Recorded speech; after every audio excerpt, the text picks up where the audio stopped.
Hi friends, ఈరోజు ఈ వీడియోలో ఏపీ రాష్ట్ర వ్యాప్తంగా ఉన్నటువంటి రేషన్ కార్డు కలిగిన మహిళలకు ఒకేసారి 18,000 రూపాయలు ఈ ఏప్రిల్ నెలలోనే విడుదల చేయబోతున్నారు.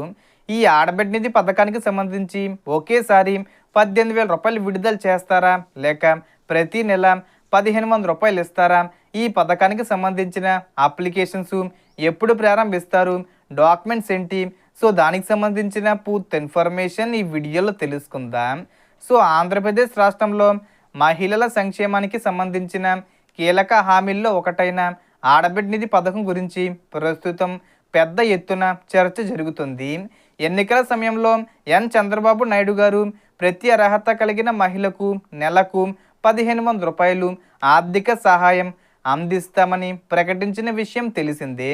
ఇప్పుడు అందుతున్న తాజా సమాచారం ప్రకారం ఈ పథకానికి సంబంధించిన బకాయి మొత్తాన్ని ఒకేసారి సుమారు 18,000 రూపాయలు విడుదల చేసే అవకాశంపై ప్రభుత్వ స్థాయిలో ఏర్పాట్లు జరుగుతున్నాయని వార్తలు వినిపిస్తున్నాయి.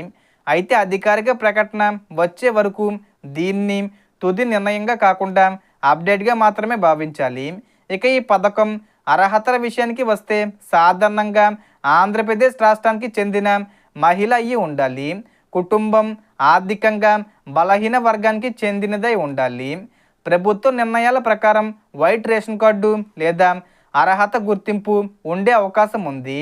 అలాగే కుటుంబ ఆదాయం నిర్దిష్ట పరిమితిలోపే ఉండాలి.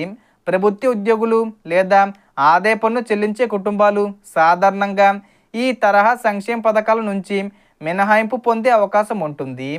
వయసు పరిమితి కూడా ఉండే అవకాశం ఉంది. కాబట్టి అధికారిక గైడ్లైన్స్ విడుదలైన తర్వాత ఖచ్చితమైన వివరాలు తెలుసుకోవాలి. అవసరమైన డాక్యుమెంట్స్ విషయానికి వస్తే Aadhaar card, ration card, bank passbook లేదా బ్యాంక్ అకౌంట్ వివరాలు, మొబైల్ నెంబరు, నివాస ధృవీకరణ పత్రం, ఆదాయ ధృవీకరణ పత్రం వంటి డాక్యుమెంట్స్ సిద్ధంగా ఉంచుకోవడం మంచిది. ఎందుకంటే అప్లికేషను ప్రారంభమైన వెంటనే నమోదు చేసుకోవడానికి ఇవి అవసరమయ్యే అవకాశం ఉంది. ఇక అప్లికేషన్ ప్రాసెస్ గురించి చూస్తే గ్రామ లేదా వార్డు సచివాలయాల ద్వారా నమోదు చేసే విధానం ఉండవచ్చు, లేదా ప్రత్యేక ఆన్లైన్ పోర్టల్ ద్వారా అప్లికేషను తీసుకునే అవకాశం ఉంది. కొన్ని నివేదికల ప్రకారం ఈ ప్రక్రియ ఏప్రిల్ నెలలోనే, ముఖ్యంగా ఏప్రిల్ 30 తేదీకి ముందు ప్రారంభమయ్యే అవకాశం ఉందని సమాచారం వస్తుంది.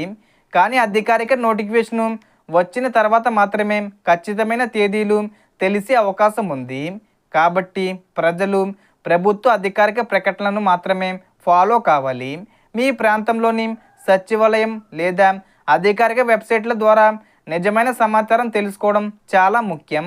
ముఖ్యంగా బ్యాంకు వివరాలు లేదా వ్యక్తిగత సమాచారాన్ని తెలియని లింకులకు ఇవ్వకూడదు. అంటే తెలియని వ్యక్తులకు లేదా అనుమానాస్పద లింకులకు మీ ఆధార్ నెంబరు, బ్యాంకు వివరాలు, ఓటీపీ వంటి వ్యక్తిగత సమాచారాన్ని ఎప్పుడు ఇవ్వకండి. ప్రభుత్వ పథకాల పేరుతో చాలాసార్లు మోసగాళ్ళు ఫేక్ కాల్స్ లేదా వాట్సాప్ లింకులు పంపించే అవకాశం ఉంటుంది. కాబట్టి అధికారిక ప్రభుత్వ వెబ్సైటు, గ్రామ వార్డు సచివాలయము లేదా అధికారిక ప్రకటన ద్వారా వచ్చిన సమాచారాన్ని మాత్రమే నమ్మాలి. సో దీనికి సంబంధించి ఏ చిన్న ఇన్ఫర్మేషన్ వచ్చినా నేను వీడియో చేసి పోస్ట్ చేస్తాను. ఆ యొక్క అప్డేట్స్ మీరు మిస్ కాకుండా ఉండాలంటే వెంటనే మన ఛానల్ని సబ్స్క్రైబ్ చేసుకోండి. సో మనకు వచ్చిన ఇన్ఫర్మేషన్ ఫ్రెండ్స్, మీకు ఈ వీడియో నచ్చితే లైక్ చేయండి, షేర్ చేయండి అండ్ సబ్స్క్రైబ్ చేసుకోండి. Thanks for watching.